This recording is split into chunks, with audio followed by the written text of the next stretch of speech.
I call this meeting of Sylvania City Council for August 15th, 2022 to order. Will the clerk please call the roll? Mr. Fry. Here. Mr. Hanson. Here. Mr. Hanum. Here. Mr. McCann. Here. Mr. Richardson. Here. Ms. Stowe. Here. Mrs. Westfall. Here. All 7 members of City Council are present, therefore a quorum does exist. I welcome our guests to tonight's meeting, and we're going to move right ahead here. We have a long agenda. We will start with the Pledge of Allegiance, this meeting led by Mrs. Westfall. I pledge allegiance to the flag of the United States of America and to the republic for which it stands, one nation, under God, indivisible, with liberty and justice for all. Next is additions to the agenda. Distributed at your places tonight was an extra item 11A. This is the Service Director's report on Ordinance 78, 2022, the EDGE proposal for additional work downtown, and also a copy of the EDGE proposal. Those can be put in as 11A on your agenda, but they are company Ordinance 78, 2022.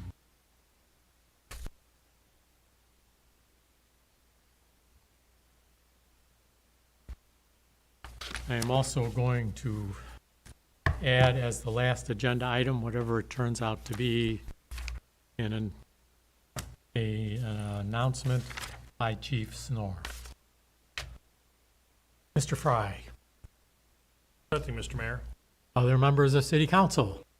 Mr. Mayor, Mr. Hanum. I'd like to add a brief discussion of the pole sign initiative that Mr. Sanford circulated a memo about this week. We'll add that on as agenda item 18. And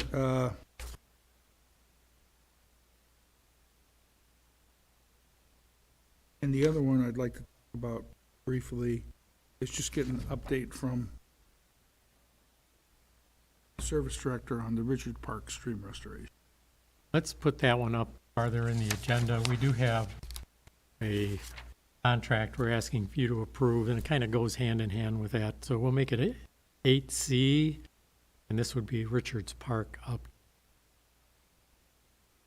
And we do have an update for you. Other items from members of City Council.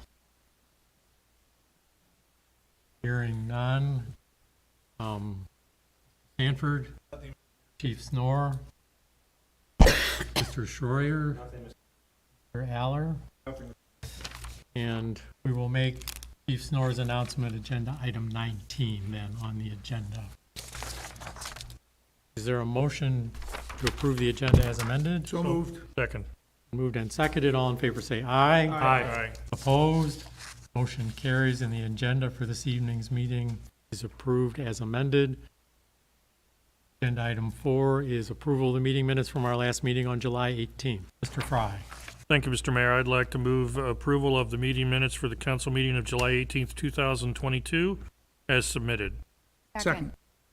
Been moved and seconded to approve the meeting minutes from July 18th as submitted. All in favor say aye. Aye. Opposed? Motion carries, and those meeting minutes are approved. On to agenda item 5. We are honored to have Judge Bonfiglio, Judge of the Sylvania Municipal Court, joining us this evening. He has a proposal for your consideration that changes his employees, his chain of command a little bit, and looks like he has something that he's going to pass out for you. We do have a proposed ordinance to incorporate this change, if this is City Council's intention. We proposed to Judge Bonfiglio that we could delay this to the end of the year and make it part of the new budget, but he preferred to proceed with it sooner. Everybody, out for review our 2020 review. It was with Supreme Court. Didn't doing that. So I feel like I'm on. Seen Shark Tank here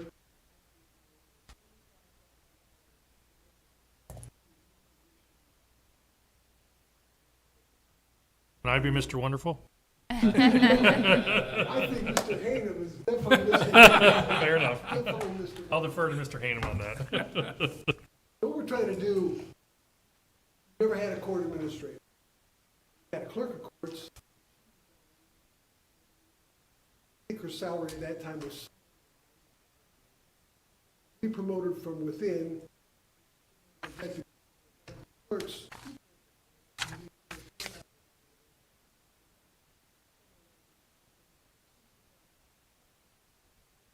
The city is responsible for of that salary. County picks up another. With her new salary,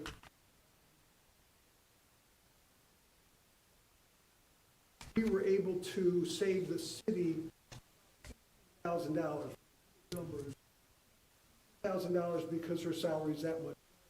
Plus, we replace that.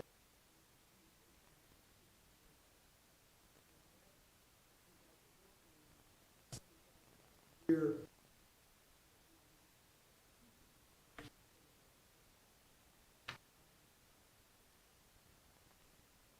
You will help Christie's job with as many, many more functions than she did have as a with organizational skills, we were able to quite a bit. Our fines and costs, $829,000 in cost.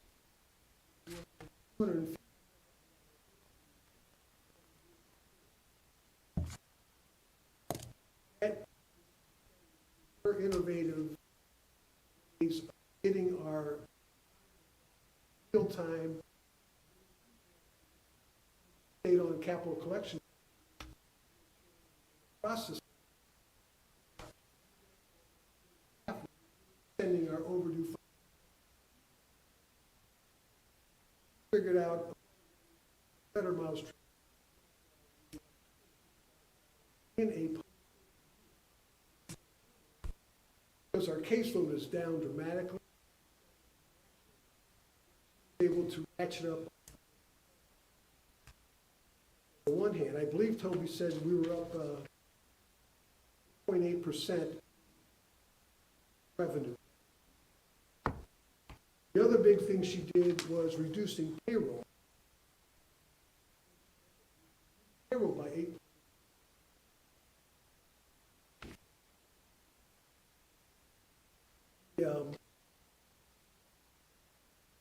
Payroll reduction was significant. Okay. We had between 2020 and 2021, we had 4 full-time people that left. 2 retired and 2 resigned. And we did not replace, we had 3 clerks leave, we have not replaced those. The 4th person was our security guard. We didn't replace him last year. We used part-time people. This year we did finally find a law enforcement officer who would take the position. And Chief Schnorr can tell you how difficult it is to find anybody to do that sort of thing, but we have somebody there now. But we had reduced our payroll by $203,000 last year, and that was solely due to Christie organizing the clerk's office and creating these CRTs, CDRs, core task responsibilities. She's got everybody that knows what they have to do and when they have to do it. She keeps them accountable. They have to fill out sheets at the end of every week, and everybody is cross-trained. She now has manuals, so when you get to a job, there's a manual explaining exactly what you have to do.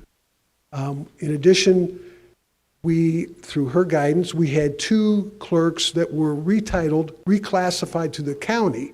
So the county is now picking up 40% of their salaries, which is another $34,000 savings to the city. So the $203,000, the $34,000, that's on the payroll side, and the fines and costs through her efforts were up $250,000 from the year before. So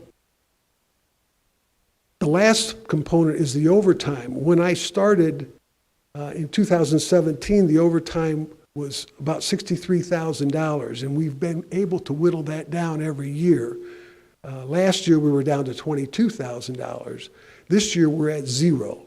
We paid no overtime, and that's because Christie has designed this flex system that if the court does go over lunch or in the evening, if we have a trial that goes past 4:30, these people then, instead of taking overtime, she'll structure it so they don't have to work for that many hours. She'll cover those hours by they don't have to come in. So there is no overtime. This is all, it's in the material that I gave you, and quite honestly, none of it was my idea. None of it. I get on the bench, go back and forth. That's pretty much I do. So I have a phenomenal employee in Magistrate Cole. By creating this new position and making that salary $120,000, I think I can justify that increase. I think we're being a good partner to the city. I think Toby could vouch for that. Every year we're reducing our shortfall. You all know that I think Toby refers to it as the deficit. I don't think it's a deficit, but after we've dispersed all the funds, whatever expenses remaining unpaid, the city's responsible for by statute. That's just the way it works out. And I think when I started, that shortfall was in the 800 range. We've reduced. Now last year, we were down to $450,000. We reduced from 2021 to 2020 we knocked $416,000 off of that shortfall. That's because of the increase in revenue and the decrease in payroll. So I don't know that we'll ever get balanced. We certainly are making a big dent in it. And again, I don't take credit for that. I'd love to, but it's because Magistrate Cole's doing all the heavy lifting. She's doing all the thinking. She's doing the organization. She's a real motivator. I don't know if you know her father, but he's a coach, and he's always preaching teamwork, teamwork, teamwork, and that's what she preaches to our clerk's office. She's done all kind of innovations within the court. We've ramped up a drug docket and a domestic violence docket. She did all the legwork. She got the certification through the Supreme Court. We're up and running. It's in its infancy, but we're up and running. I don't think there's another court in Ohio that's doing both those specialized dockets. She's figured out batch texting. We now text when fines and costs are due.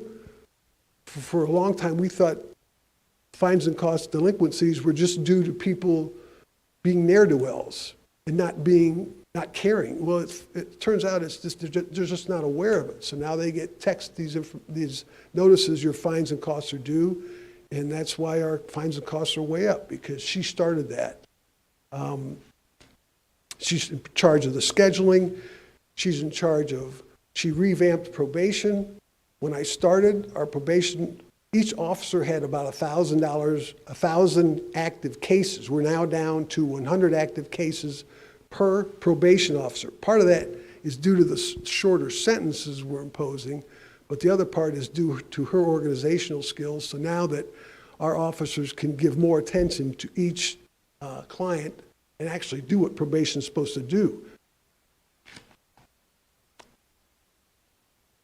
I'm thinking I'm hitting the high points. Credit card payments, she initiated that. We now have credit card payments. Grants, through her efforts and the efforts of our chief probation officer, Sylvania Court's been awarded $145,000 in grants over the last 2 years. And this is money the city otherwise would have been on the hook for. It was upgrading our hardware and software, case management system, our Zoom hearing capability, video conferencing, and court security. New phone system with voicemail options, basement filing, she's cleaned it up. That's the high point. Those are the high points. My biggest fear is that we lose her. I know she's turned down certain jobs within the community. I know she's been offered a law director position somewhere within the community. She's very active with her college. They keep circling about a professorship. I want to do whatever I can to keep her here. And that's why I'm here asking that we create a new position at that salary level. And with that, I'm willing to answer any questions you may have.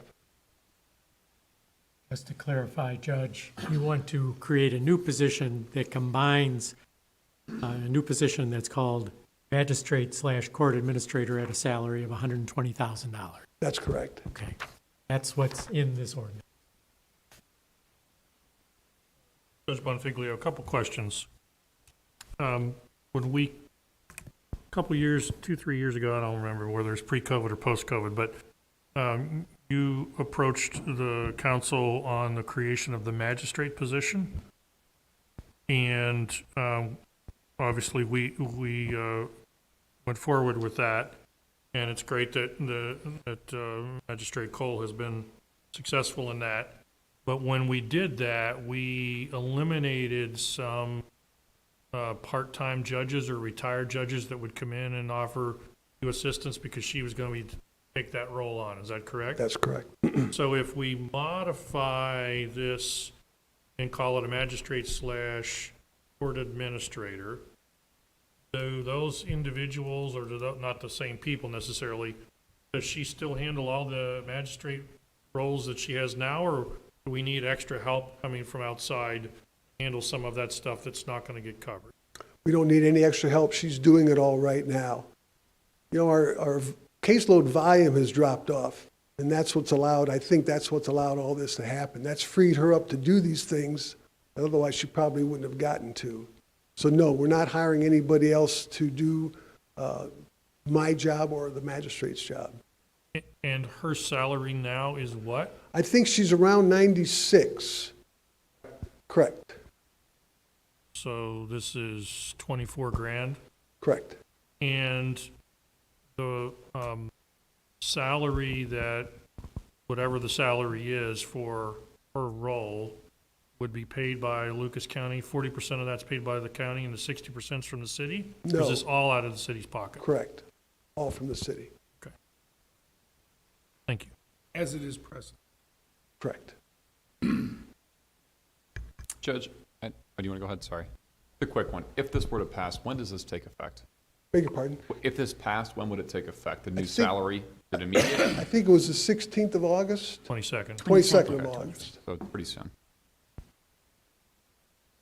Judge, is there any other municipal court that has a position like this, a magistrate/court administrator position, that you're aware of? There were five courts that I was aware of that they were published.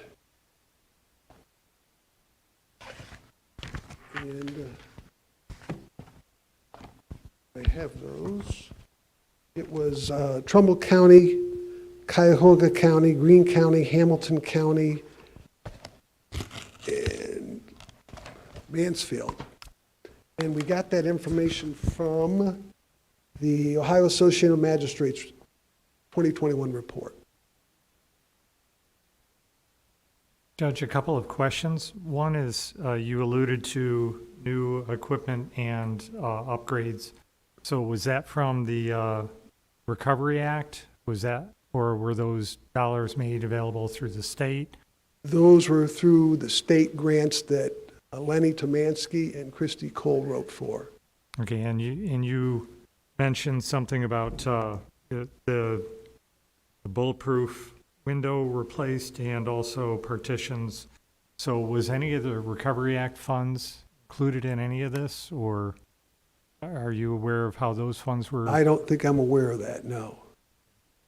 And the other is, if there are fewer individuals working, then how has that affected the workload? I see you have no overtime. And what has precipitated the drop in cases?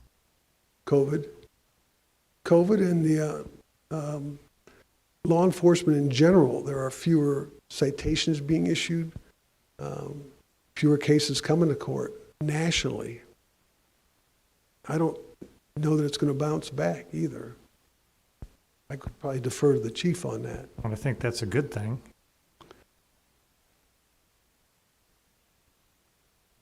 That's all I have. Thank you. I was wondering, how did you come to the number of $120,000? Is that a competitive rate with those other 5 magistrate administrator? I took those 5, added them up, and divided them by 5.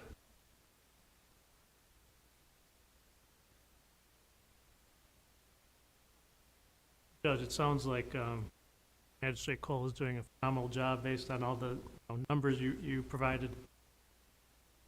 Is there a risk of changing the job description or changing the responsibility to make a formal position with a higher salary? And if she were to leave at some point, being able to backfill somebody with the same skill set? Is there a risk in her leaving? Is there a risk of now there's a new expectation based on the salary and responsibilities and somebody not being able to meet those expectations if she were to leave? If she were to leave, it would be very difficult to find somebody with that skill set. That's why I don't want her to leave, but yeah, I think it'd be tough. Telling you, she's a rare find, but yeah, it'd be tough. Yes, certainly.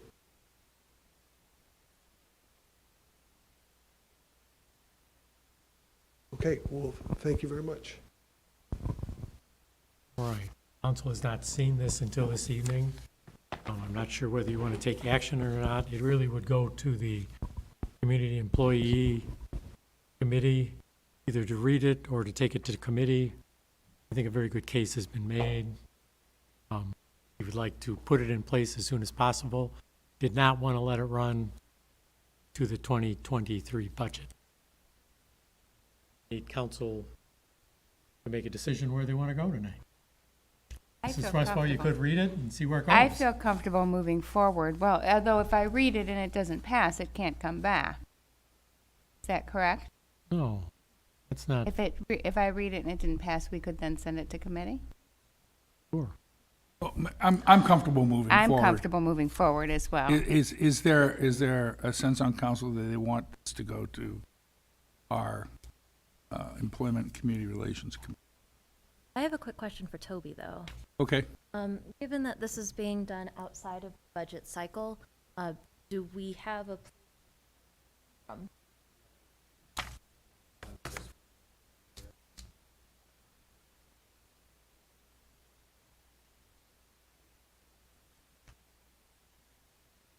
comfortable? In addition, question to Toby, the funds that were saved, funds are allocated strictly for the courts.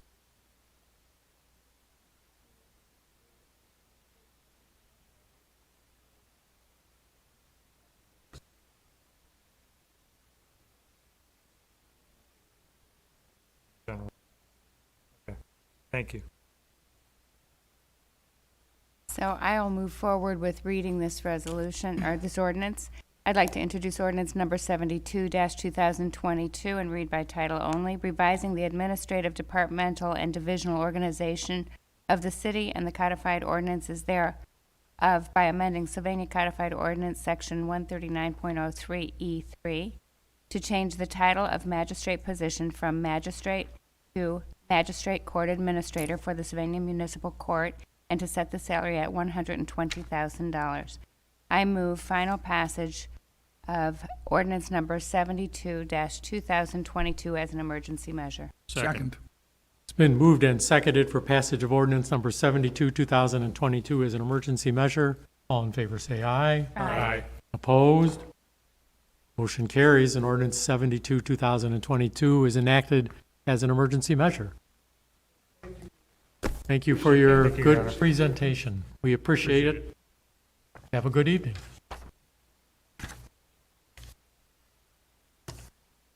All right, we'll now move to agenda item 6. This concerns Monroe Street and Arun Road safety improvements. Mr. Aller, it's time for... Thank you, time Mr. for Mayor. your I normal guess I'm going to presentation. stay seated tonight. Yeah, the mic at the podium came up missing. I'm not sure what happened, so I'll stay seated this evening. Yeah, somebody stole it right in the police building. But Yeah, Haruna Monroe, the project is ready to move forward. Will be the next thing I'll be asking for permission, of course, is permission to advertise, but we will need construction management services as part of this project.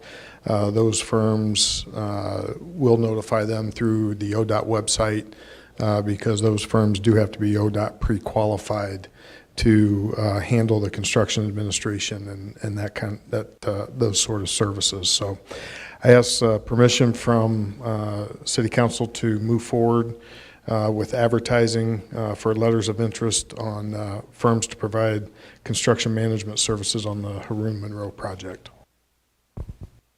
Want a motion for that? Is that for? We don't have an ordinance. No, just a motion. Motion. Any questions about the scope of the work? It is described in your item 6C, really what the work involved is as the safety improvements. Okay. Mr. Richardson, just need a motion.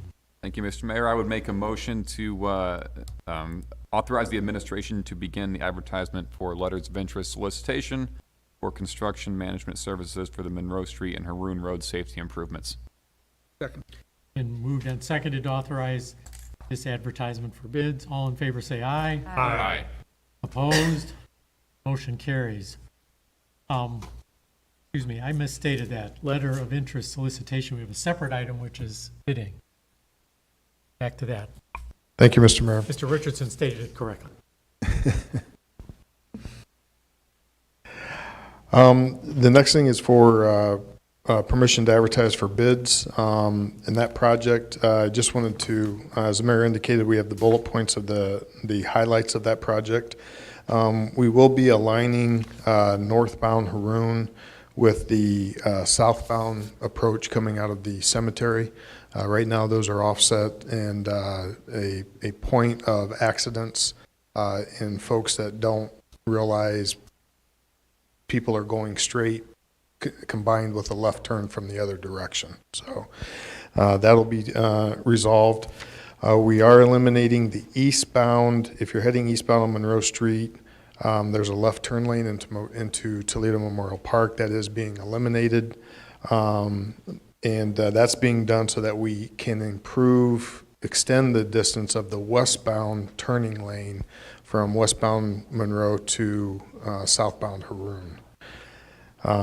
You will still be able to do a right-in, left-out approach for the Kroger driveway as well as Toledo Memorial Park. Those won't really change any at that location. However, the left out from Kroger on Haroon, that will be eliminated. You will not be able to turn left out on Haroon Road.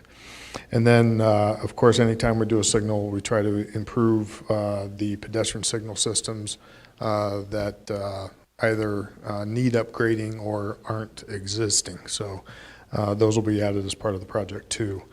All in all, we have a $1,676,890, $898.99 project. And we have $1,261,530 in Highway Safety Improvement Program, $270,000 in OPWC grant, leaving the city currently with a cost of $145,368.99 for the project. This project was included in the 2022 budget and will be paid from the Capital Improvement Fund. A lot of work has been accomplished already, moving those high voltage power lines on the north side of Monroe Street. That work is nearly complete. Every time I hear it's complete, they set up phones and trucks again. Last week, the Kroger service actually had to be relocated, and that was the reason for the cones and everything out in that location.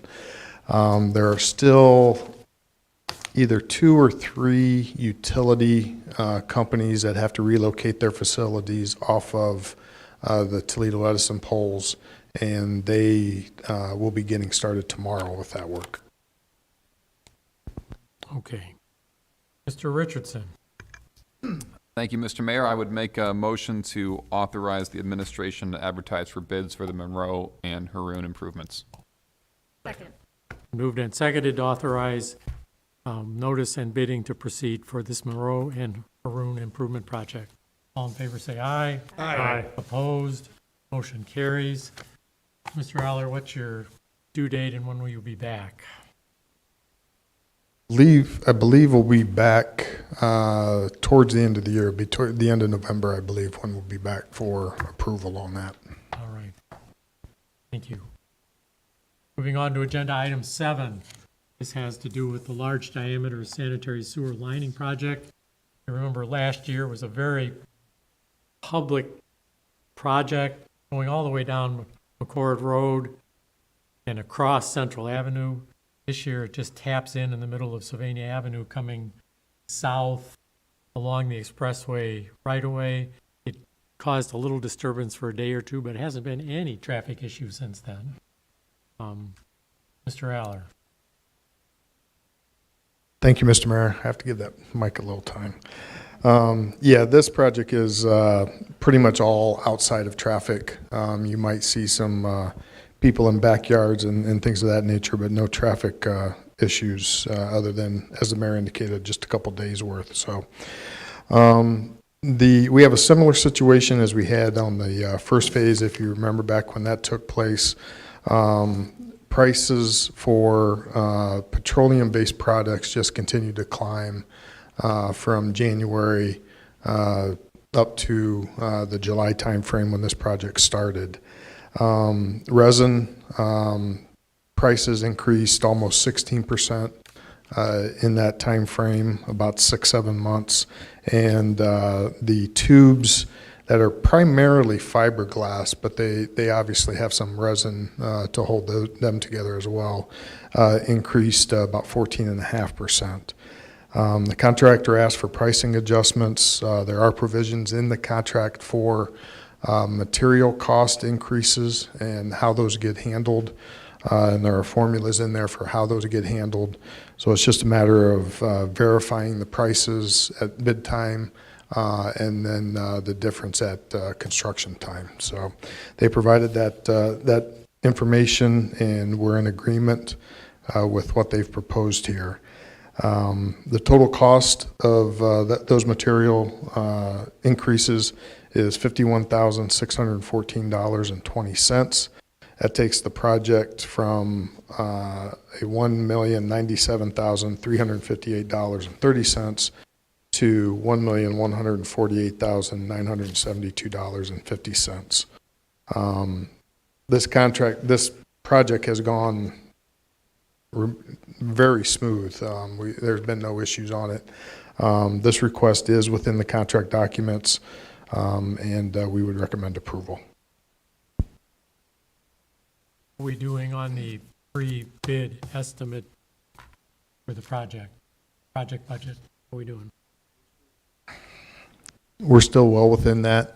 The original estimate that we put together was about 1.4 million. Oh. And so we're well within the original budgeted amount. So Good. That is good news.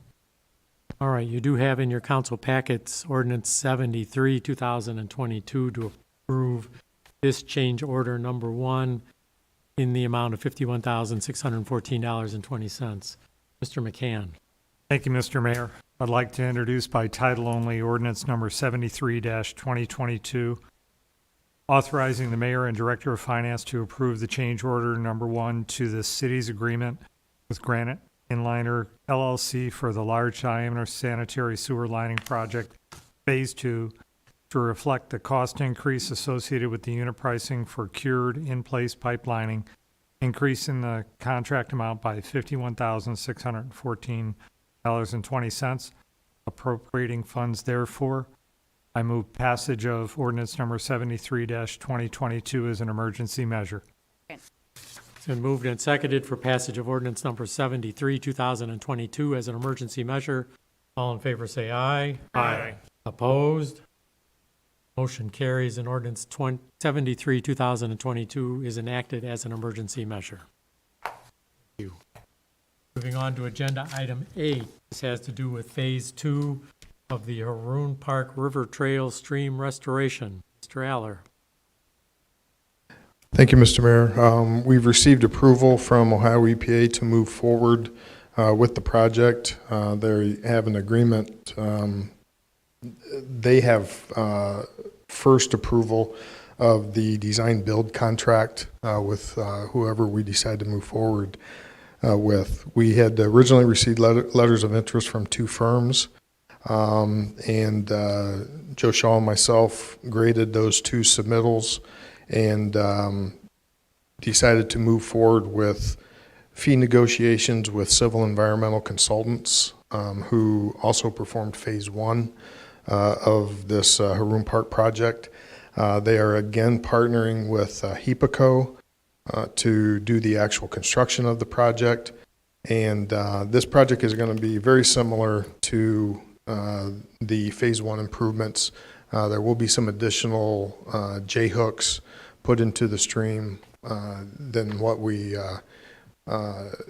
put in the Phase 1, but all of the work is going to be the same. There will be some tow wood put in and some additional bank stabilization done with the project. In the negotiations with Civil Environmental Consultants, they proposed the full project could be done, designed, and constructed for the $702,000 that we had initially proposed. It's the same amount, that is the amount that we put into the grant application process, and then we negotiated some adding some work, taking some work away, and things of that nature based on what we found with the Phase 1 project. We have received $600,000 in Great Lakes Restoration Initiative grant funds, or we've been awarded the funds. We haven't received them yet, obviously. And the remaining balance of $102,000 will be the city's share of that project. This amount was included in the 2022 budget and would be paid out of the Capital Improvement Fund. And we recommend moving forward with Civil and Environmental Consultants team for this project. State of Ohio was very pleased with the Phase 1 improvements, brought this additional grant money to us, which we accepted. This is doing stream improvements farther downstream, really to the Ottawa River portion of Haroon Park. Correct. There's also a drainage swale that comes in from the south that's also involved in these improvements as well. All that will be improved. That's correct. Yes. Yeah, and as you mentioned, Mayor, Ohio EPA was very pleased with the work that we did with Phase 1. And, you know, actually came to us and said, is there some additional work that you can do? We'd like you to keep the momentum going. So we moved downstream and found problem areas in that area and developed this project. It was an interesting project to watch the construction of it. The banks, I didn't know would be naturalized as quickly as they were. They put in stone and metal mesh and logs, and it just looks like they were never there. It's amazing. A very good job. You can see what the J-hooks are doing out in the middle of the stream. There's no doubt that the flow of the river is now in the middle of the stream rather than at the bank. Look forward to that, and I will watch with interest out my back window as Phase 2 gets going. Question for, Yes. if this is approved this evening, Mr. Aller, when would construction start? Generally.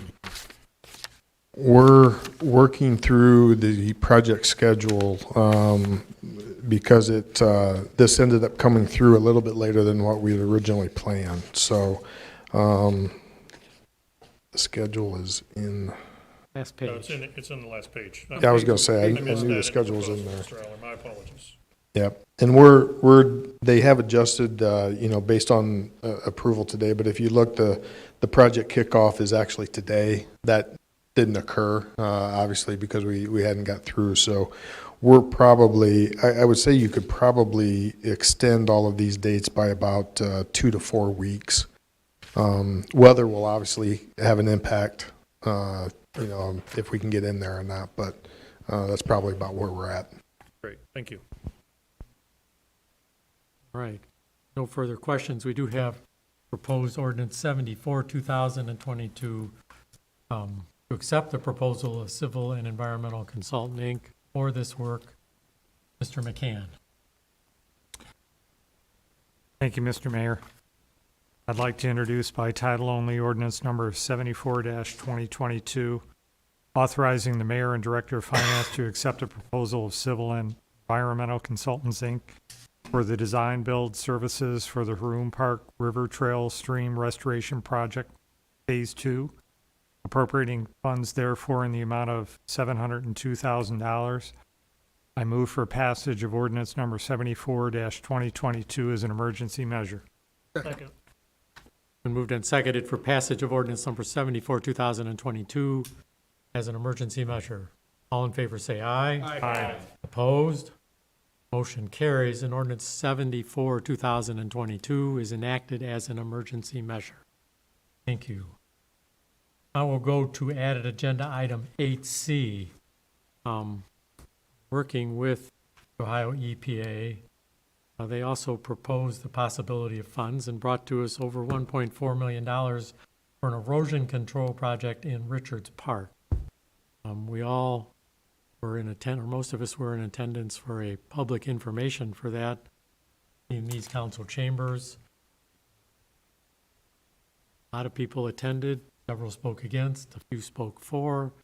In the interim, the service department has been out building support for the project. There are 8 property owners where we need permission to go on their existing property that will make changes. 7 of the 8 have agreed. The last one has not. He's asking some questions about it. We did not make the deadline for today. I've discussed alternatives with Mr. Aller, either changing the scope of the work, getting Ohio EPA to roll this into the next budget year, and hopefully not losing the grant. But let's hear the latest from Mr. Aller. We have reached out to the one property owner that has not provided his support towards the project. Left voicemails 2 times for him and have not heard back from him again. Not anticipating that we will. I have had a couple conversations with the property owner, some of the other property owners along there that are obviously upset that the project's not going to move forward.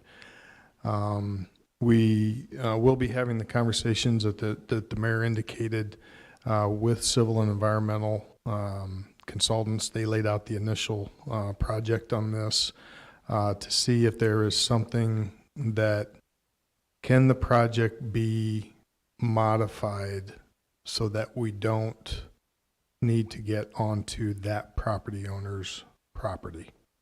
That's the key with that, because that's the issue that we have right now. So we will take a look to see if it's possible to do that. We'll continue to try to have conversations with him to see if we can get him to change his mind. I would anticipate at this stage, if we can have some movement in the project design within like the next week or so, I would anticipate that H2 Ohio would still stick with us through in the 2023 fiscal year. If we can't get it done in that time frame, I think they will look elsewhere. But I also believe pretty strongly that we'll be able to move our project, not completely lose our project, but move our project for now into the 2024 fiscal year, and which gives us some time to look at modified designs, continue to have discussions with the property owner, things of that nature, and try to come up with a solution that we can still do the project.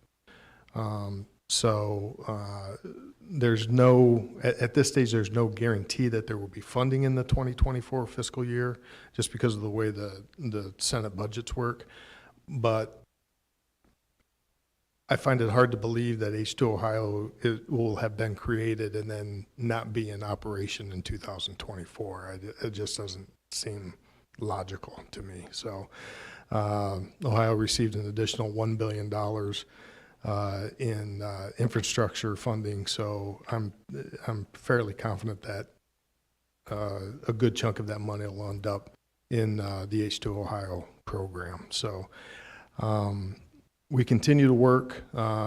We continue. Joe was on vacation today, so the discussions, our discussions were limited as he was traveling.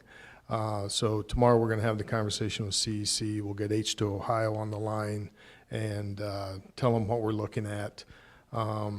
Ms. Brining is looking at some legal options that we may have as far as ditch maintenance and ditch petitioning and things of that nature. So we're exploring all of our avenues because we obviously don't want to lose $1.5 million in grant funding. So we're pursuing everything, and remain optimistic, but we've got some hurdles to overcome. Mr. Sanford reached out to this individual on my behalf last week as well and had a cordial discussion with him, but came to no resolution on it. And as a result of that conversation, I ordered Mr. Aller to send that letter out to all the neighbors and also to you so that you weren't surprised by this tonight. You need to know that some of the property owners that spoke against it in that public information meeting changed their mind and signed on. They realized what a beneficial project this is for them. And we're doing everything we can, and I think there is a path forward to continue on with this project. This person's property is immediately adjacent to the one who told us he had to spend $50,000 to save his house from erosion. This guy's right next door. I've not been out there and personally looked at it, but he must not have the same erosion problem. But that's why we have an issue of, can we cut going onto his property out of the project? And I think we have a resolution where we can do that. And instead of having 7 out of 8 affected property owners sign on, we'll have 7 out of 7. That seems like a path forward. But until Mr. Aller and Joe Shaw can talk to H2 Ohio, we won't know that for sure. There seems to be a path forward. That's why you all got that email late last week. All right. Mr. Haynham, you asked for the discussion. That satisfy you? I'm very curious about our legal options, but I can pursue those offline, I'll be happy. Yeah, it is Not- mildly need to bore them interesting. on. We lawyers. we may need to do that, but we couldn't do it by today. Right. It is kind of a little bit I have- interesting. I have personally spoken to the county engineer at a TMACOG gathering to get his wisdom on it. He immediately told me what we needed to do, but we couldn't do it in a week. Got it. All right. I think we're ready to move on to agenda item 9. This is a subsidy stipulation, I believe, for the railroad crossing on Monroe Street. Mr. Aller? Thank you, Mr. Mayor. Yes, this is the grant award that I had mentioned at our last meeting. We approved the agreement with Norfolk Southern at that meeting and agreed to pay the cost of $642,423 to upgrade the rail crossing at on Monroe Street. We had reached out to PUCO through a program that they have, the State Grade Crossing Protection Fund, and asked for consideration to be included in that program this year. And we were successful in that request, and they have agreed to provide up to $360,000 towards that construction cost. So if it came out at the estimate that's provided, the city would be responsible for the remainder $282,423 of that cost. So this was actually the third program that we had applied for through PUCO. We were unsuccessful in the first two attempts, and finally, third time's the charm, and we were able to obtain some money in this time. So we recommend approval of the agreement and with PUCO and ask to move forward. $642,000 buys a lot of improvements at this. We're going to have gates, overhead flashers. The street's going to be 4 lanes wide. We talked about, is that really necessary? And there was no give on that. Fortunately, Mr. Aller was able to grab a majority of the budget in this particular grant fund for use on Monroe Street. Yeah, we're receiving, their annual budget is $1 million, and we're getting $360,000 of it, so. All right, so we do have proposed ordinance 75, 2022 to authorize entering into this subsidy stipulation agreement. Mr. Richardson. Thank you, Mr. Mayor. I would like to introduce by title only ordinance number 75, 2022, authorizing the mayor and director of finance of the city of Sylvania, Ohio to enter into a subsidy stipulation agreement with the Public Utilities Commission of Ohio, and I would move passage as an emergency measure. Second. Been moved and seconded that ordinance number 75, 2022 be read by title only and the second and third readings be waived. All in favor of that indicate by saying aye. Aye. Opposed? Motion carries, and ordinance 75, 2022 is enacted as an emergency measure. Going to page 2 of our agenda, we're up to agenda item 10. Staying on the same project in the same neighborhood, we are back to you with 2 more right-of-way acquisitions. Mr. Aller. Thank you, Mr. Mayor. Yeah, the first one before you this evening is with Sigma Realty Company. It is for a temporary easement for the project, and Sigma Realty Company is the Ace Hardware store. So that's where this property is. And this temporary easement is in the amount of $2,800. All right, you do have ordinance number 76, 2022 to accept this temporary construction easement. Mr. Richardson.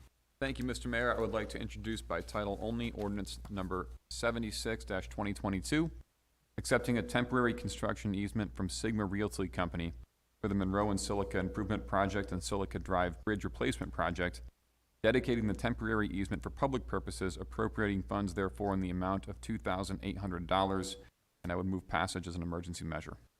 Second. Been moved and seconded for passage of ordinance number 76, 2022 as an emergency measure. All in favor say aye. Aye. Opposed? Motion carries, and ordinance 76, 2022 is enacted as an emergency measure. On to agenda item 10B, Anchored Church. Mr. Aller. Thank you, Mr. Mayor. The next easement is a combined permanent and temporary easement. With the Anchor Church that is along Silica Road there, this easement is in the amount of $418, and we ask for approval. All right. $418 is a low amount. I bet you we have more than that in the legal and surveying and printing of this one. Yes. Nevertheless, we need to do it. The church is being very fair with us. We do have ordinance 77, 2022 to accept this easement. Mr. Richardson. Thank you, Mr. Mayor. I would like to introduce ordinance number 77-2022 by title only, accepting a temporary construction easement and authorizing the mayor and director of finance to enter into a purchase agreement with Anchor Church of the Christian and Missionary Alliance for the Monroe and Silica Improvement Project and Silica Drive Bridge Replacement Project, dedicating the same for public purposes, appropriating funds therefore in the amount of $418. I would move passage as an emergency measure. Second. Been moved and seconded for passage of ordinance number 77, 2022 as an emergency measure. All in favor say aye. Aye. Opposed? Motion carries and ordinance 77, 2022 is enacted as an emergency measure. I assume there are more of these to come, Mr. Aller? Yes, there will be more. I think we're down to about 10 left on the project. A couple of them, we actually have agreements and signatures, but there's like a property owner name change. Like one of them is the public library. Their name has changed and it has to be modified for them to be able to enter to the agreement. So we're just waiting on those things to take place. Okay.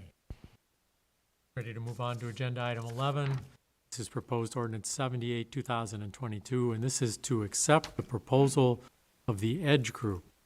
This is to provide additional design and landscape architectural services relative to the downtown transportation improvements project or the streetscape improvement, but beyond the boundaries of just the downtown streetscape improvement.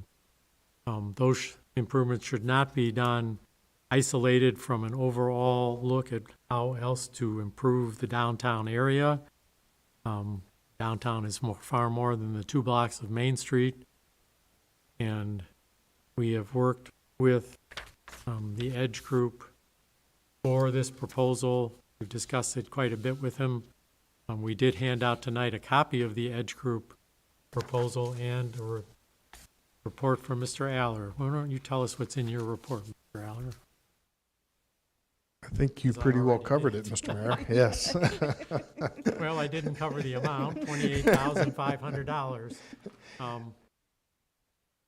Yeah, they will be This is not a taking. time to be cheap. Design upfront is far better than construction changes or design changes later down the way. Both I and Lindsay have had experience with the Edge Group on other projects. They've done good work with the city. I think Tim Bachbrader is doing good work for the Historical Commission for their work up here on Main Street, and I recommend approval, or acceptance of this contract. Mr. Mayor, Yes. this is the out of our Great.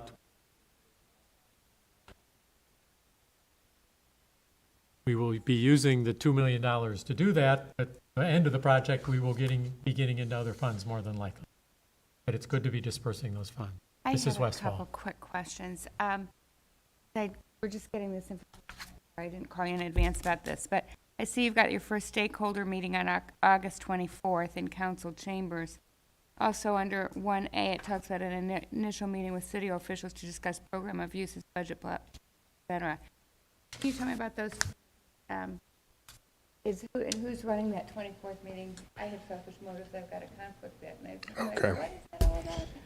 Yeah, the meeting on August 24th is for, excuse me, the Downtown Transportation Improvement Project. So that's for the project, specifically Main Street between Monroe Street and Erie Street. And I believe that date was forwarded to all members of council previously. It's certainly been shared with the downtown property owners as well. I got a notice on something, but didn't tell me what the purpose.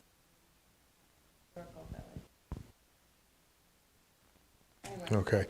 Yeah, that's for just that project. The kickoff meeting and things of that nature, stakeholder meeting for this proposal will come at a later date. And that'll take in the larger downtown area. Yeah. And who's running that meeting? DGL. Yep. We're hoping for a large turnout. We want comments early, not later. And will that meeting be recorded? I'm sure it will be, yes. I don't know that it's going to be broadcast in any way, but it'll certainly be available. Mr. Aller, I noticed on this that there's no time horizon. What's the execution timing on this Opposed? One of the things that'll occur during that first meeting that Mrs. Westfall pointed out, 1A, is really to define that timeframe. Because one of the things that we're taking a look is, how in the initial meeting that we had with Tim was how he will tie that into what happens in that Main Street area. Because there's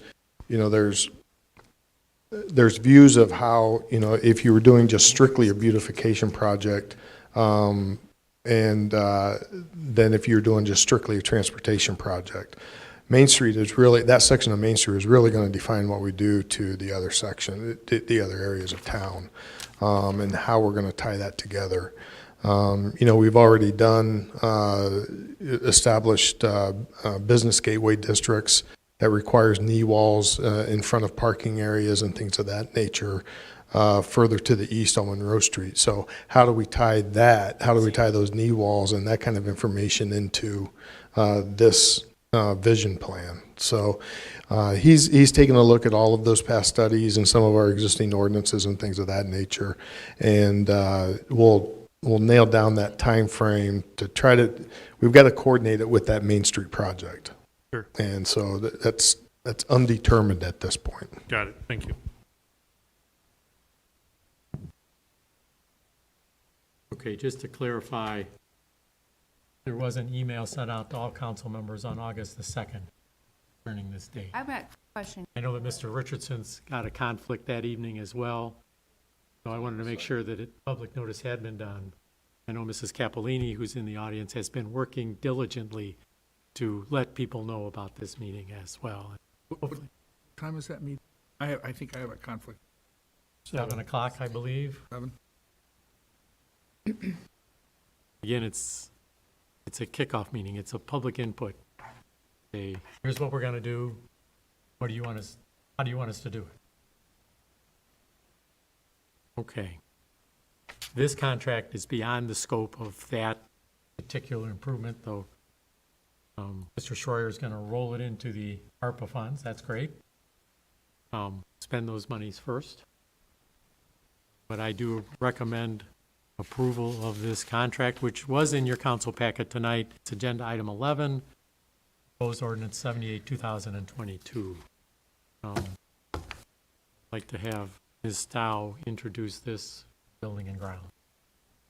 Thank you, Mr. Mayor. I'd like to introduce ordinance number 78-2022 and read by title only. Accepting the proposal of the Edge Group Incorporated to provide professional landscape architectural services relative to the downtown transportation improvement project, appropriating funds therefore in the amount of $20,000. I move passage of ordinance number 78- as an emergency measure. Second.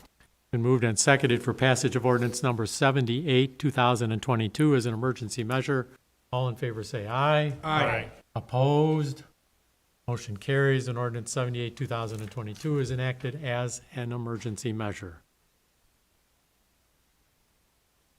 Moving to agenda item 12, we have proposed ordinance 79, 2022, and this is to make technical modifications, I believe, to the city's easement and maintenance agreement with the Toledo-Lucas Port Authority, who are the bond issuers for SOMO and with SOMO partners themselves.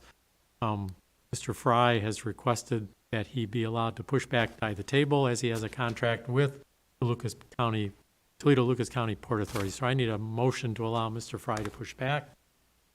So moved. Second. Been moved and seconded. All in favor say aye. Aye. Opposed?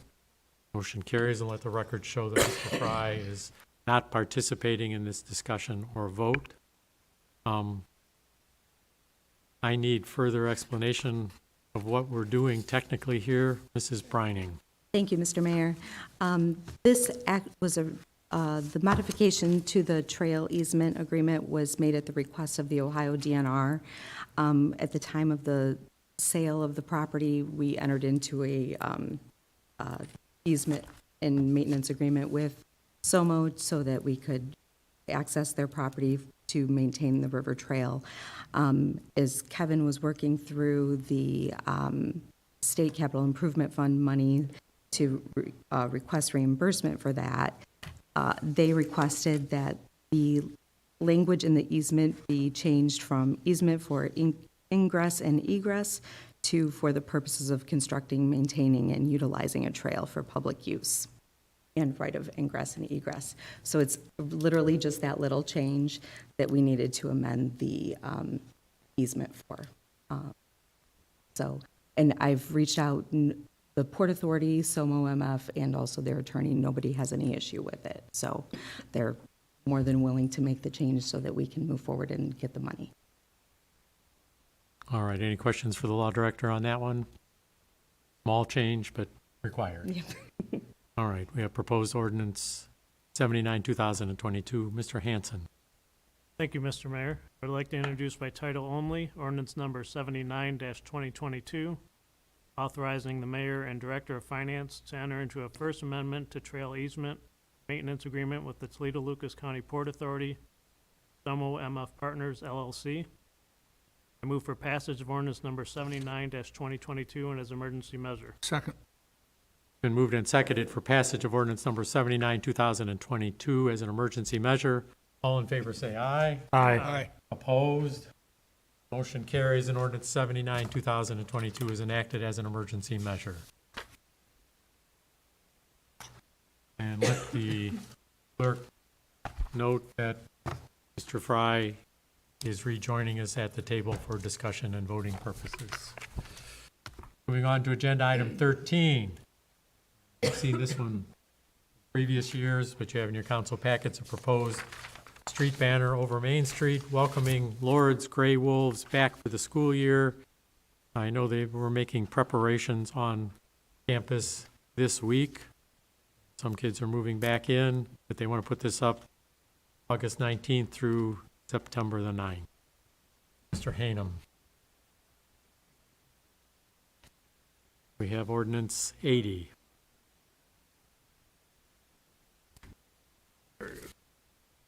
Yes, Mr. Mayor, I move adoption of ordinance number 80-2022, emergency. Approving the banner application of Lord's University, authorizing the zoning administrator to indicate such approval on behalf of the city of Sylvania. Adopting ordinance number 80-2022, emergency. Second. Been moved and seconded that ordinance number 80, 2022 be read by title only, be approved as an emergency measure.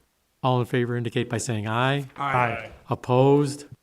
Motion carries and ordinance 80, 2022 is enacted as an emergency measure. I slipped back into my old process there. I think I helped you there, I apologize. Well, Mr. Fry helped too, Yeah, I because he think pushed something in front of me here. Sorry, Mayor. Let me show this. It's a name change on that easement, apparently. Oh, okay. So we are done with the street banner. That takes us up to agenda item 14, which is proposed ordinance 77, 2021. This is ordered legislation to accept the proposal of an environmental design group to do a review of the city's zoning code. This was discussed in the zoning committee, I believe, Mr. Hanum, Yes, Mr. and is ordered legislation. So, Mr. Hanum. Thank you, Mr. Mayor. I move adoption of ordinance number 77-2021. I will read by title only, authorizing the mayor and director of finance to accept the proposal of environmental design group to review the city's zoning code, appropriating funds therefore in an amount not to exceed $24,000. I move adoption of ordinance 77-21 as an emergency. Second. Been moved and seconded for passage of ordinance 77, 2021 as an emergency measure. All in favor say aye. Aye. Opposed? Motion carries and ordinance 77, 2021. Is that correct? Yes, because it was originally introduced Okay. back. Is enacted as an emergency measure. All right, that gets us to agenda item 15. This was a requested update. You've probably read about it in the newspaper. I've had a lot of conversations at several venues about this. The raw water line for the city of Toledo came as a surprise to everyone. I'm going to let Mr. Aller give most of the update, but I'll tell you who's been talking to me about it. And I'll tell you about Mr. Aller's very special qualifications to discuss this. He tells me that 35 years ago, he actually walked through this line and did an inspection of the joints himself. This is a large line. It's 78 inches, I believe, so even Chief Snore could stand up in it, not that he'd want to.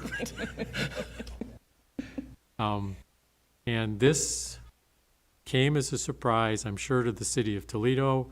They immediately contacted me, wanted to let me know what was going on. Mayor Kapsakavich has spoken to me. Ed Moore has spoken to me. And at the TEMA-COG Summer Caucus last week, I was inundated with people that wanted to talk about this issue and where I stood on it. It is possibly $100 million improvement. I don't know if that report's been issued yet or not. You can tell us that. But I can tell you, from my standpoint, it's exactly as I was quoted in the newspaper last week. The system is working the way it should. This is not being politicized. It is not being said the suburbs have to pay for all of it. We're going to shove it down your throats. It is going to be distributed per the contract equally amongst all users on a per gallon of treated water basis. It's an unfortunate development, and I have to think more about the proposal on the redundancy that has been pushed. The city of Toledo wants to push it down the road. I'm not sure I'm in favor of that. But you need to know the reason they want to do that is they've been increasing their water rates 10% a year because they have to catch up to what the real rates are. They feel that a greater increase is untenable to them. That's yet to be determined, but there's no sense discussing it until we know what this project is really going to be in scope and cost. So with that introduction, Mr. Aller. Thank you, Mr. Mayor. Yes, some time ago, City of Toledo had their raw water mains inspected. One's a 78-inch steel and the other is a 60-inch precast concrete cylinder pipe. The 78-inch steel pipe is the one whose joints are in extremely poor condition, according to what we're being told. I don't have a copy of the report yet. We were supposed to have that by the end of the day Friday, and I still don't have that. So I haven't seen anything that's actually in the report. It's just things that have been reported to us from that. So, do you have any reason to suspect that Toledo has the report and you don't? No, I don't believe so. Yeah, because I believe they had gotten the engineer had contacted them with the concern that they have on the joints, and had indicated that they would have the report to Toledo by Thursday. And I haven't had conversations with Toledo to see if they received that or not. So I'll be reaching out tomorrow. I was out of the office Friday as well. So I'll be reaching out tomorrow to Toledo and find out what the status of that is. But according to the report, the joints need to be, something needs to be done with that pipe due to the condition of the joints.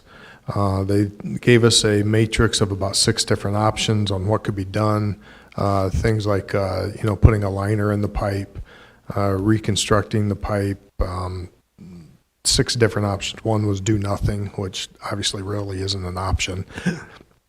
But out of those 6, based on how they had things scored, their recommendation was to keep everything in operation as it is today, construct a new 78-inch very near the existing 78-inch, and then take the existing pipe out of service. There are some logistical issues with that. There are some construction issues with that. But their initial numbers indicated that they thought that estimate was going to be around $100 million. Those are very preliminary numbers. We've asked them, Jim Shaw with Lucas County has asked them to take a look at a different option. I've asked them to take a look at a different option. And so we're gonna vet this to see just what the best answer is. The good thing is that, as the mayor indicated, this is now with the Regional Water Commission. The City of Toledo Water Department isn't making the decision on what to move forward with. The Regional Water Commission will make that decision. As far as timing, that will also be a Regional Water Commission meeting or decision.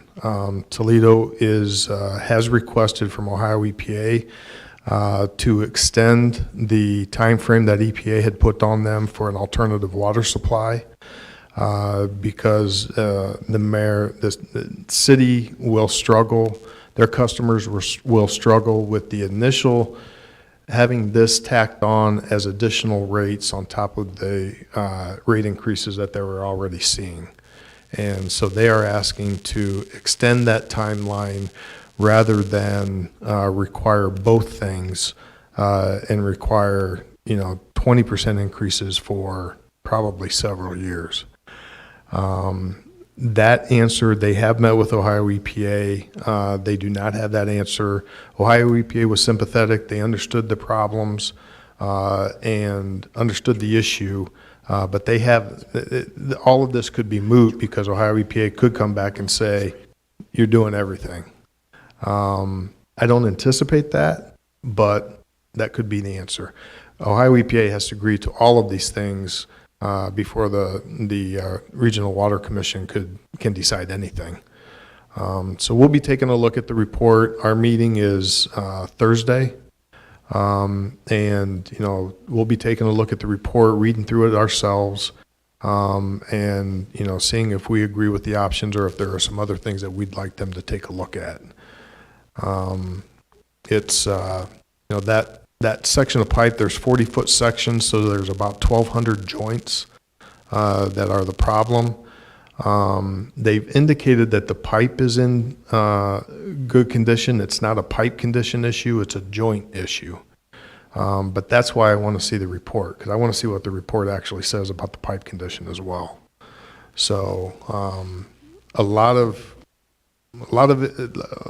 things to be raised, a lot of unknowns at this point until we get that report and actually get some better estimates put together, because they admitted that they had not really dug down and gotten what they felt firm estimates on the repairs. So that work still needs to be done. When was this discovered and when was it last inspected? Good question.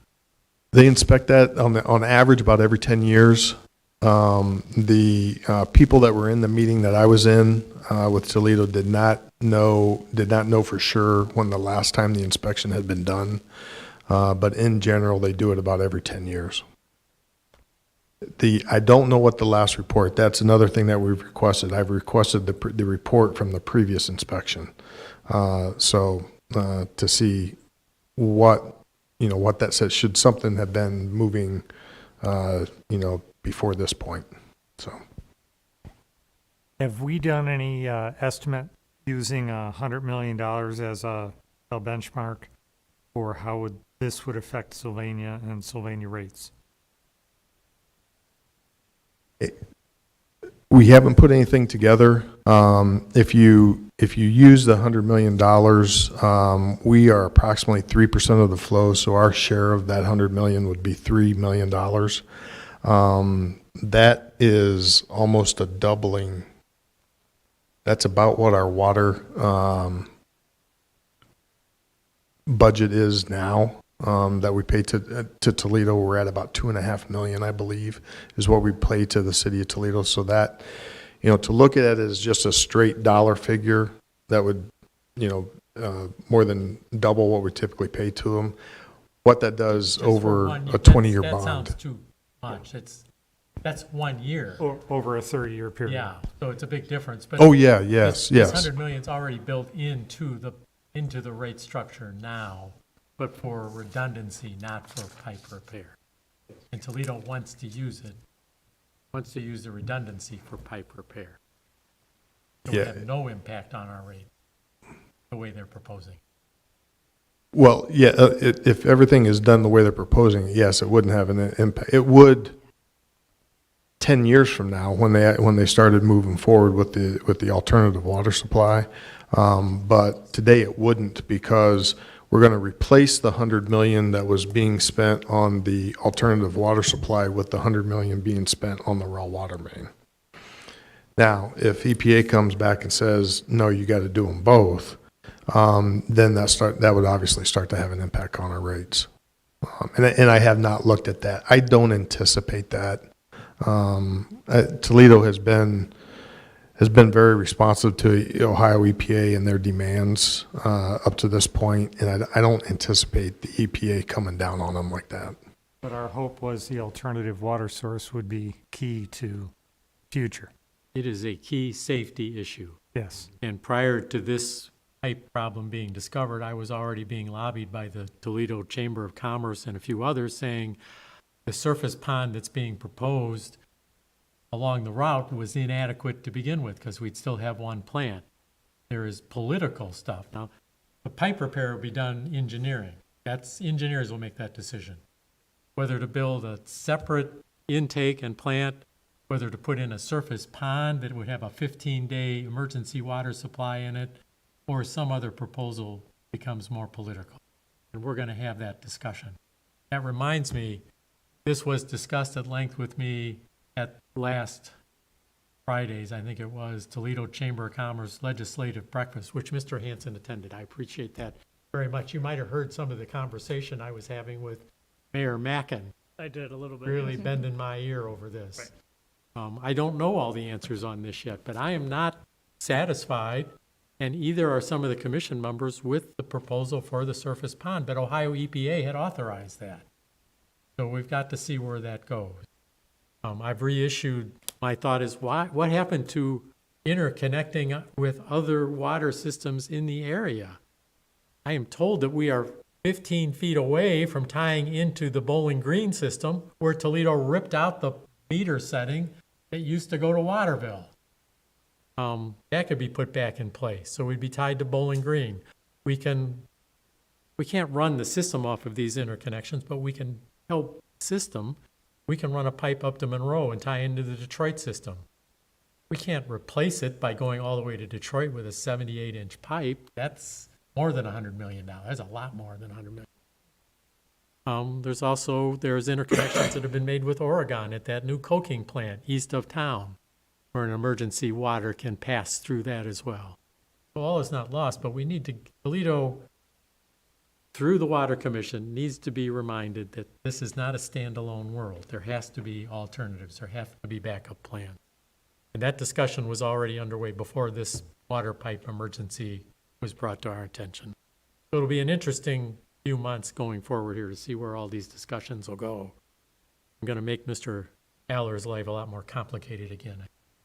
6 months. But it's being discussed. There's a lot of talk being done about it. Mayor, I ran some numbers.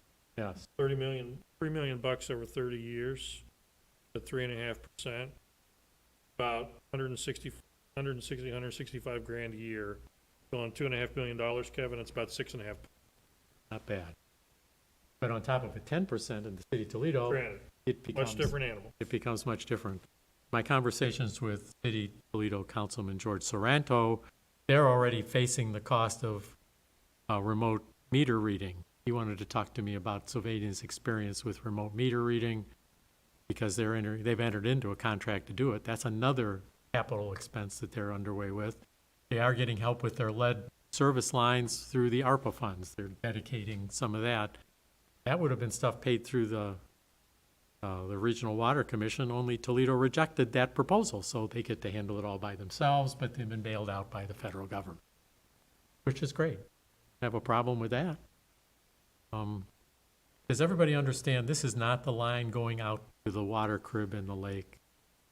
This is the line that goes from the low pressure pumping station that's onshore, and it pumps it west towards the water treatment plant. I'm told, but I would have no way of knowing, not personally seen it, that there's nothing wrong with the lines going out to the out to the lake. That's probably a gravity line going out to the lake, I would think. It's just gravity's in and they pump it up and they push it on towards the water plant. Built in 1940. I've already asked the question that may be on your mind. If the pipe is structurally sound, as Mr. Aller has been told as it is, why do we need to replace it? Why don't we fix the 1,100 joints, move on with life? We'll find out. Okay. So that's the latest. You've got all the scoop on that. Kevin, do Or you Hanson might have anticipate heard getting more. I don't know. Sorry. Do you anticipate getting a hard copy of this report, or? Yes, yeah. I'll probably receive an electronic copy, but then we can print copies. You don't need to print a copy, but I'd love to see the. Yeah, yeah. I would imagine that it'll be an email copy, so. That'd be great. Don't print it. If there's no further questions, we're up to, are there any committee reports to be made at this time? Agenda item 16. Or committee referrals to be made at this time? Hearing none, we're on to added agenda item 18, a pole sign discussion. Mr. Hanem. Well, Bill, you want to just give us an update on, I guess I forgot the history of this. I'm sure I We're approved on it, but- council, we are approaching 20 years on it. Yeah, I So mean- I understand how you might have lost track. I remember the legislation banning the pole Yes. signs in the 20 years, which is shocking. But beyond that, what happened with the initiative before? Quick background.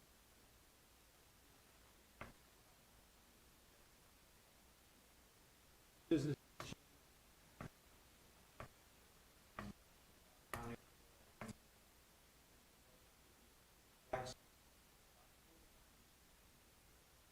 I've been in discussion. Oh, about 5 years ago. And got some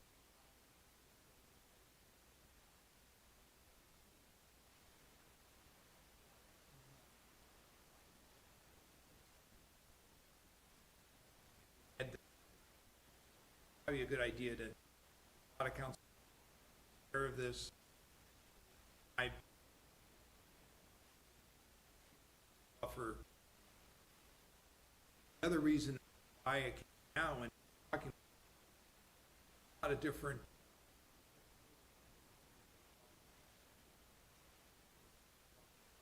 I've got a Vic whoever is operating. One, we just wanted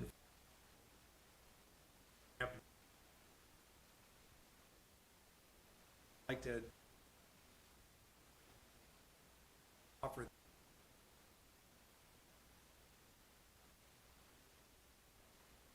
do a personal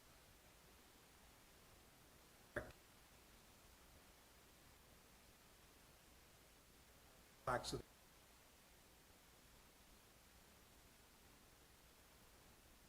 I remember working with Jim on this. The year phase-in was something that we thought was legally defensible and appropriate. I haven't looked at the law in time on that, but We've made a lot of progress in the community on We this, have. because if a sign's out of business for 6 months, they gotta take it down. right. And there've been some other signs taken down that weren't necessarily out of business. If you think about it, remember the old Sylvania Savings Bank sign that used to be right there at Summit and Monroe Street? That was a monster. Right. It's gone. There was another monster down there. I think it was Robert Hall Menswear, but it ended up being, it was the Appliance Center. There's a great big sign down there that's been taken Appliance down. Center, I think. And there's been a lot of other pole signs that were looking pretty rickety that have been taken down. So it has improved the appearance of the community, but it may get a little testier as we get closer to the deadline. Well, yeah, and that alone makes sense that we initiate this and make sure all our and we're Our offering to neighbor help. business owners know that their pole signs are about to become obsolete. And we're offering to help. Yeah, we're offering to help. I was chagrined by a new one. If you've seen the Goldfish Swim Learning Center at Brent and Main Street, there was a pole sign there before for the video store. Well, they're not in the city yet, Right. but they're going to be. Right. And they just went out and put masonry up around their pole, so they have what looks like a brand-new pole sign going up there with new sign faces on it. And they're totally legal. I think they're gonna have to be a special exception when we get to 2026. I'm not sure. But sign doesn't look rickety anymore. That steel pole has been masoned in. And the one across the street at the same time, I'm not sure that historically I want to take down the The old Village Inn. neon sign at the Village Inn. That's almost historical. So we're gonna have to walk our way through some of these, I think. Well, we haven't looked at I haven't looked at legislation in a long time, but something, AT, probably, have our architectural review committee. Some exceptions with some narrowly drafted criteria. Have to think about what we could do. Another big sign that just Because you came to need mind more was the work. old Churchill's sign. The Yeah. Churchill sign came down. Yeah. A big sign that's not scheduled to come down, though, is the one at the old Major Magics complex. Because of the zoning on that, that has a special exception because there's so many businesses in there. As a former member of that committee for many years, that I believe the property owners that have such signs know they have such signs and Yeah. are aware of the situation. So, There's another one behind Burger King that I noticed. I hadn't thought about that one for a long time. That's a really big one. that's That's an expressway the sign. highway sign. Yeah. So we just wanted to put everybody on notice, you and the property owner. And Mr. Sanford is very good at managing this sorts of information campaign. Here, I'll get the letter out. An example.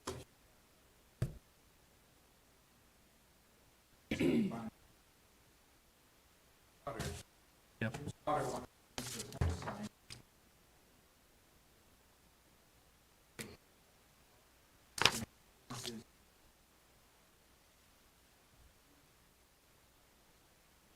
He likes the end result. He has personally told me he was skeptical, but he's glad it's gone. You need anything from council to initiate this further?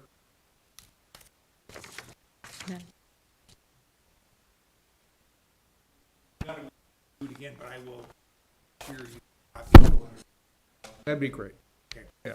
All Okay. right. Thank you.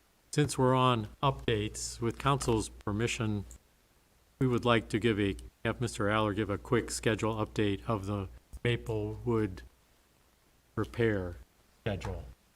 I know what a lot of this is, but you do it, Kevin. The only thing that we're waiting on that project is the new planter boxes that are going in. If you look in the sidewalk area and see the stoned area, that's where the planter boxes will ultimately be. We're now being told September 19th is when they will be delivered. That was originally August 15th today, and is now at September 19th. It is our goal to have everything complete on that project and out of there by Fall Festival. Contractor is, Including the wearing course of asphalt. yeah, including the Clean it asphalt, up. final course of asphalt and everything. City crews are ready to put material into the planter boxes for Fall Festival. Contractor is on Put board. mums in 'em. So that is the plan. The only thing that would throw a hitch into that is if the planter boxes don't show up on September 19th. supply issues continue to be a problem. Kevin, can you just remind me, I can't recall, is there seating going in there as well where the stone is? And that's what we're talking about, where the planter boxes are going, there's going to be Yeah. public seating? I know we had this, I just can't recall what Yep. it was. Yep, there will be, obviously, the inside of them will have material, plant material, whatever, and then around the edges of them, there are seats included on the wall and top of the boxes for people to sit in. That's what I thought, just wanted to double check. Thank you. Yep. Thank you, Mr. Aller. We're now to added agenda item 19. This is not a secret, but I think deserves a formal announcement. Steve Snore.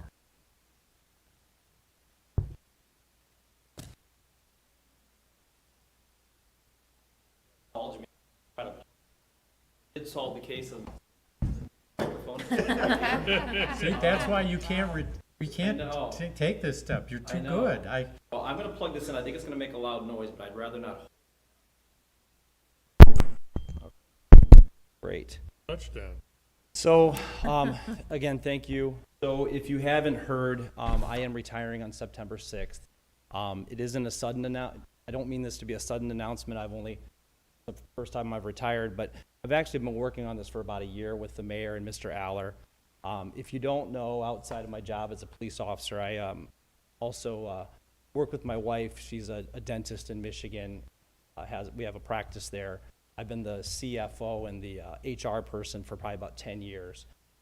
My sons are both interested in being dentists, so we're vastly expanding that business. And I also coach basketball for Blissfield Community Schools, and really difficult to keep up with everything. And over this last year, I've tried to figure out some ways to make that work, and ultimately, best time for retire. So the city has been preparing for this, and if you would indulge me for a couple of minutes, I'd just like to give you a status update on the police department, because I'm in a position where I feel like that the police department is in a good place right now, and I just want to have the information about where we are and where we've come in the last 3.5 years. So as of today, we are fully staffed. Over the last 3.5 years, we have hired 11 officers, so it's about a third of the force has been updated. We've had a lot of retirements. As you know, this has been a difficult time for law enforcement the last few years,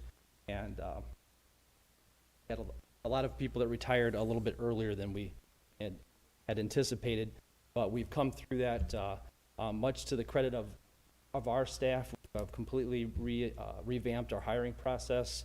Instead of the old civil service test that we used to give here locally, we use a service now, and that's allowed us to increase our reach. Also, with your approval, we started to hire cadets. Our third cadet that we've hired in the last 2 years. A cadet is a person that's not certified. They have to go to the academy, and we sponsor those individuals as they're at the academy. Our third cadet actually started today in a ceremony at Owens Community College. And that cadet will be replacing either myself or one of the officers that's slated to retire next year. So we're starting to not only become fully staffed, but be prepared for the future. In the last 3 years, we've also become a certified agency with the Ohio Collaborative. Those are state standards that many police departments in the state have pursued to increase their level of community service and operability. We have implemented body cameras. We updated our agency reporting system to be part of the CJCC, which is a regional computer information system or database, if you will. And that is at a reduced cost. It's a regional program. Also, it gives us a higher level of interoperability. First, say if a police report was taken in Toledo, we can access all that information, not only with Toledo, but Sylvania Township, City of Oregon, Lucas County. So all those police reports are integrated. Just 2 years ago, we had a standalone Microsoft-based Windows product that was just specific to Sylvania. Now we're part of a regional information system that includes everyone's reports, and it is at a lower cost. We embarked on a process starting 3 years ago to update all of our policies and procedures and became a member of Lexipol. Lexipol not only creates a digital format for your policy and procedure, but they also do legal reviews, legislative updates, and every month get updates to our policy and procedure, and it provides training for our officers. So quite a bit different than the three-ring binders that we used to use for our policy and procedure. Probably most importantly, and the thing I'm probably the most proud of, is we've adapted to the mental health crisis that has occurred in our community. Started off with the drug overdose issue that everyone's heard about. It kind of transitioned after the pandemic into a lot of mental health issues in the community. And every one of our officers is a CIT, or community intervention team trained officer. So they have enhanced training on dealing with mental illness. A lot of agencies, that's just a specialized unit, but every Sylvania police officer does that training. And I'm very proud of the way the officers have responded and mitigated several very out-of-control situations. And some of you might even know about issues that have even happened in your own neighborhood where people have had mental health crisis. We've been able to respond, most of the time de-escalate, get that person to a safer environment, whether it was treatment, sometimes unfortunately is incarceration, but 9 times out of 10 we're able to work with our mental health partners here in the county and get those people to treatment. We're solving problems and helping people on the very proud of the way the officers have responded to that. I also want to just bring a highlight to a couple of the big developments that had nothing to do with me. It was my staff, but the disposition of the Stitchler homicide case, that was a huge accomplishment by our people and the partners at both the state level and in the private sector that made that happen. And also the $700,000 Bitcoin case that was resulted in a huge seizure for the and that was right when I started as chief. Sergeant Josh Sini was leaving the department and are instrumental in making that happen. It was the first large Bitcoin case in the state's history, and at the time it was the largest ever. So, again, very happy, very proud of my people. Again, we're fully staffed right now, which is an anomaly in the county. Almost every agency in the state, if not locally, is really struggling. A lot of that has to do with the officers that we have. They are great cheerleaders, and they talk to other people in the community area about why this is such a good place to work and help to make some very good hires. It's been an honor to serve. Again, thank you to the mayor and Mr. Aller for working through this process with me, and the best. Chief, if I may, first of all, thank you very much for your service to our community, not just as chief, but in working your way through the roles and functions of the Sylvania Police Division. It's been I'm sure it's been an interesting change from the time you started to today. Absolutely. It's quite a bit of a different job, yes. And as we've seen in a lot of our society, things are much different now than they were all those years ago. But certainly want to thank you for your service. Unfortunately, I will not be able to be here for the meeting on the 6th. So I just wanted to take a moment and thank you personally for your work. One of the things that you did mention, which I think is indicative of the approach that you've taken and the service that the department does for the community, is when the Black Lives Matter march was going to occur, that you were prepared for things to go potentially awry, but you engaged them directly, spoke to them, and walked with them. And I think that's a testimony to who you are as a person, as a chief of police, but also as the work that you've done as a Sylvania police officer over the years. So we want to thank you personally for that service to the community. So,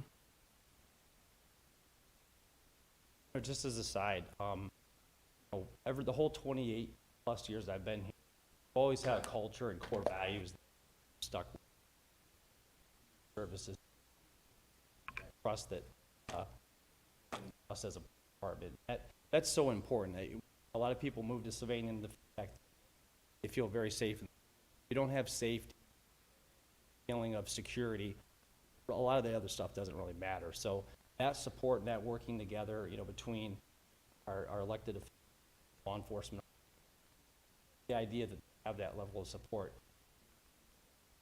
that's what sets us apart from really probably be my only parting advice is to that, because it's a living, breathing thing. Chief, will you be here on the 6th? Oh, I yeah. can be. No, I just was curious. I will take direction from Right, well, I think I need to clarify for council what the process is. My next Yes. Replace question. it. right. And we cannot finish that until September the 6th, Okay, when council meets next. I will be here. The process is already underway. We have, within the department, put out notice of the chief's retirement, asked people that are interested to do it. And I believe you had some interviews today, Kevin? Were part of those interviews as well? Yes. I was. So that committee will make a recommendation to the mayor as to who the new chief should be, but city council needs to certify my designation of the new police chief. I can tell you that there's a relationship between a mayor and a police chief is a vital one if the mayor is going to keep his sanity and be able to sleep at night. And I've been privileged to work with three wonderful police chiefs during my tenure here. Chief Gary Saab, Chief Rodas, Chief Sonora have all been very top drawer, kept our community safe, and done it in very ethical and progressive ways. So I'm very thankful for that, and we'll be saying more at a later time. I do want to clarify one of your earlier statements. You said that our cadet might replace you. No, the cadet will not be the new chief, just in the manpower. Right. I'm a number. Okay, so I don't know whether you have to be here. It might be nice. I've actually had a former council member already ask me if you were going to be here. I will I think I would like you to plan to be here. I will be if you here, can. I'll be honored. Okay. We'll have nice things. Yes. It'll be a good one.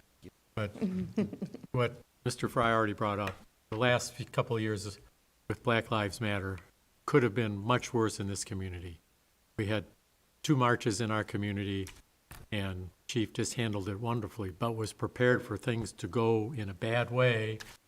And I went down to the service garage and saw what the other solution was, and I'm glad that that didn't come out of the service garage, because it would have been the sort of thing you were seeing on the TV news.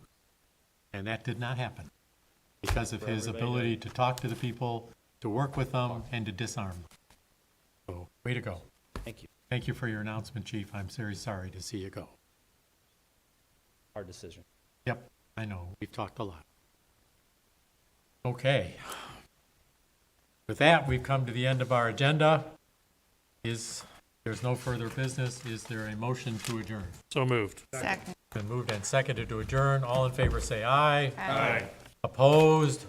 Motion carries, and this council stands adjourned until its next regularly scheduled meeting, 3 weeks and a day from tonight on Tuesday, September the 6th at 7:30 PM in these council chambers. Thank you all for attending.